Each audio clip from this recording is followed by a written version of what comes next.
Hello दोस्तों, मैं हूं रजत। जैसा कि दोस्तों विश्व का सबसे प्रसिद्ध युद्ध यानी भारत के पहले रक्षक का युद्ध यानी राजा पुरुषोत्तम का युद्ध सिकंदर के साथ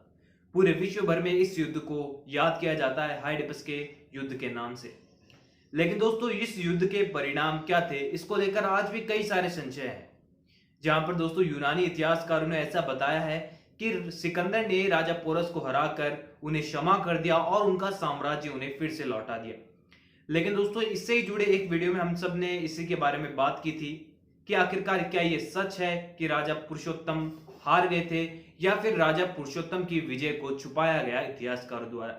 दोस्तों हाइडेपस का पूरा युद्ध और इसका पूरा सत्य हमने एक वीडियो में आपके सामने रखा था, जिसका लिंक आपको डिस्क्रिप्शन में मिल जाएगा। वहां जाकर आप पूरी सच्चाई जान सकते हैं। वहीं पे यूनानी और भारतीय इतिहासकार दोनों के ओपिनियंस आपको उस वीडियो में मिल जाएंगे और आपको पता लग जाएगा कि वाकई में हाइडेपस का युद्ध था, उसके परिणाम क्या थे, आखिरकार उसे किसने जीता था, सिकंदर ने या फिर पोरस ने। लेकिन दोस्तों आज के इस वीडियो में हम बात करने वाले हैं कि अगर धनानंद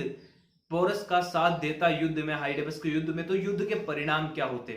लेकिन दोस्तों सबसे बड़ा सवाल यह उठता है कि जब सिकंदर इतनी बड़ी सेना लेकर भारत की ओर बढ़ रहा था और सभी को पता था कि सिकंदर की सेना मैसेडोनिया से चल के यहां तक आई है इतने विशाल साम्राज्य को स्थापित करते हुए, तो उसकी सेना कितनी बड़ी होने वाली है। लेकिन इसके बावजूद धनानंद ने क्यों नहीं दिया पोरस का साथ और क्यों उसे पौरव साम्राज्य के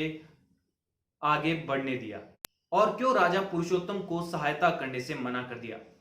तो दोस्तों बता दूं कि अगर आपने पोरस सीरियल देखा है जो कि राजा पुरुषोत्तम के इतिहास से ही जुड़ा है, तो आपने उसमें देखा होगा कि किस प्रकार से राजा पोरस जो होते हैं वह अपने पिता यानी बमनी नाम बताया गया था उनके पिता को, उनको भेजते हैं धनानंद के मगध साम्राज्य में, जहां पर वह उन्हें अपमानित करता है, यानी वह पुरुषोत्तम के पिता को अपमानित करता है और उन्हें बंदी भी बना लेता है। उसके बाद राजा पुरुषोत्तम खुद धनानंद के पास जाते हैं और उनसे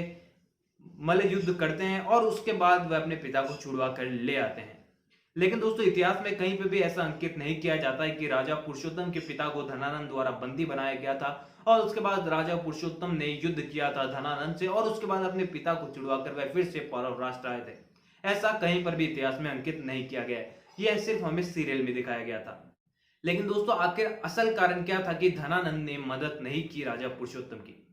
तो दोस्तों आप सभी ने ये बात जरूर सुनी होगी राजा धनानंद के बारे में कि धनानंद को धन बहुत अधिक प्रिय था और वहीं पे बहुत अधिक धनवान साम्राज्य में से एक था वह तत्कालीन समय का। तो ऐसे में दोस्तों जब राजा पुरुषोत्तम का छोटे मोटे मोर्चे चल रहे थे सिकंदर के साथ, क्योंकि हाइडेपस के युद्ध से पहले बहुत से छोटे मोर्चे राजा पोरस और सिकंदर के बीच में लड़े गए थे, जिसमें हार जीत दोनों की बनी रही। क्योंकि सिकंदर ने मेन युद्ध के पहले लगभग 6 से 19 महीने तक झेलम के किनारे इंतजार किया और बारिश के मौसम का इंतजार किया, क्योंकि उसे अच्छी तरीके से पता था कि राजा पुरुषोत्तम की सेना में बहुत सारे घुड़सवार और बहुत बड़ी संख्या में हाथी है, जिसके सामने शायद यूनानी सैनिक कभी पहले लड़े नहीं थे और उन्हें इस बात का बिल्कुल अंदाजा नहीं था कि हाथियों के खिलाफ युद्ध कैसे लड़ा जाए। तो ऐसे में सिकंदर सही मौके की तलाश में था, लेकिन राजा पुरुषोत्तम भी इस बात को अच्छी तरह जानते थे कि अगर इस युद्ध को आसानी से जीतना है तो धनानंद की सेना की आवश्यकता पड़ने वाली है, क्योंकि जो सिकंदर की सेना है वह बहुत ज्यादा विशाल है। तो ऐसे में जब संधि प्रस्ताव भेजते हैं राजा पुरुषोत्तम, मैत्रीपूर्ण संबंध का प्रस्ताव भेजते हैं राजा पुरुषोत्तम धनानंद के पास, तो धनानंद के राजदूत द्वारा उसे साफ मना कर दिया जाता है। और वहीं पे दोस्तों इतिहास में यह अंकित किया जाता है कि धनानंद ने इस बात को कहकर उनसे संधि नहीं की थी कि अगर पुरुषोत्तम हारते हैं यानी पौरव साम्राज्य सिकंदर की सेना से हारता है, तो धनानंद की सेना यानी मगध साम्राज्य अकेला तत्कालीन समय में इतना सामर्थ्य रखता था कि वह सिकंदर की सेना को परास्त कर दे। और कहीं ना कहीं दोस्तों हम सभी को यह बात पता भी है कि सबसे शक्तिशाली सम्राट उस समय माना जाता था धनानंद, और वहीं पे सबसे धनी सम्राट माना जाता था। और इसी के साथ ही दोस्तों एक और ऐसा कारण सामने आता है इतिहास में, जो कि बताया जाता है कि इस कारण के बाद धनानंद ने पोरस की मदद करने से मना कर दी। क्योंकि दोस्तों जैसा कि पूरी सेना का नेतृत्व इस समय राजा पुरुषोत्तम कर रहे थे, क्योंकि अगर भारत में प्रवेश करना था, भारत के अंदरूनी हिस्सों में प्रवेश करना था सिकंदर को, तो पौरव राष्ट्र को हराना सबसे ज्यादा इंपॉर्टेंट था उसके लिए। जहां पर तक्षशिला से संधि कर राजा सिकंदर जो है वह आगे बढ़ रहा होता है, लेकिन राजा पुरुषोत्तम उनके सामने खड़े होते हैं और पूरी सेना का नेतृत्व कर रहे होते हैं। यानी बात अब इस प्रकार से आ जाती है कि दोस्तों की भारत के बॉर्डर पे कोई खड़ा है और बॉर्डर पे राजा पुरुषोत्तम पूरी सेना का नेतृत्व कर रहे हैं। यानी एक टाइप से आप समझ सकते हैं कि उस समय पूरे भारत का नेतृत्व राजा पोरस कर रहे थे। और धनानंद इस बात को लेकर चिंतित था कि अगर पोरस को वे अपनी सेना देते हैं और राजा पोरस के नेतृत्व में सेना जीत जाती है तो कहीं पूरे भारत से लेकर मैसेडोनिया तक राजा पुरुषोत्तम का साम्राज्य ना विकसित हो जाए।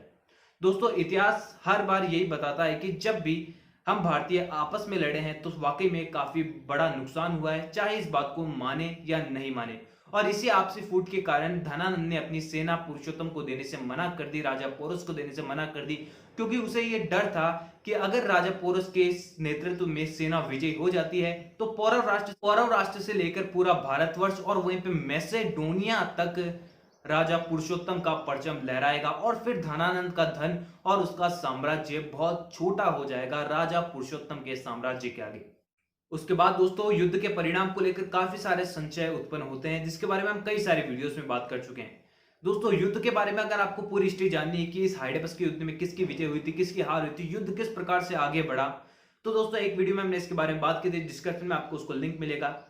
उसको आप जाकर आप देख सकते हैं। और आई थिंक दोस्तों आपको पता चल गई होगी असली इतिहास के बारे में, क्या लिखा गया है, क्या आखिरकार क्यों नहीं किया था राजा धनानंद ने राजा पोरस की मदद और सेना देने से क्यों मना कर दिया था।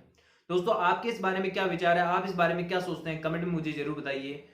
और आपको क्या लगता है कि अगर धनानंद साथ दे देता पोरस का तो युद्ध के परिणाम क्या होते, कमेंट में दीजिए जवाब और चैनल को कीजिए सब्सक्राइब ताकि ऐसे और इंटरेस्टिंग अपडेट्स आपको देता रहूंगा। दोस्तों अपने ओपिनियंस मेरे साथ इंस्टाग्राम पर भी शेयर कर सकते हैं, जिसका लिंक भी आपको डिस्क्रिप्शन में मिल जाएगा। और उस वीडियो को जरूर देखिएगा दोस्तों, ताकि आपको इतिहास के बारे में, युद्ध के बारे में पूरी जानकारी मिल सके। कीजिए चैनल को सब्सक्राइब और बेल आइकन दबाना ना भूलें, ताकि वीडियो नोटिफिकेशन पे आपके पास पहुंच जाएंगे। अगली वीडियो फिर से लौटूंगा, जब तक के लिए थैंक यू दोस्तों।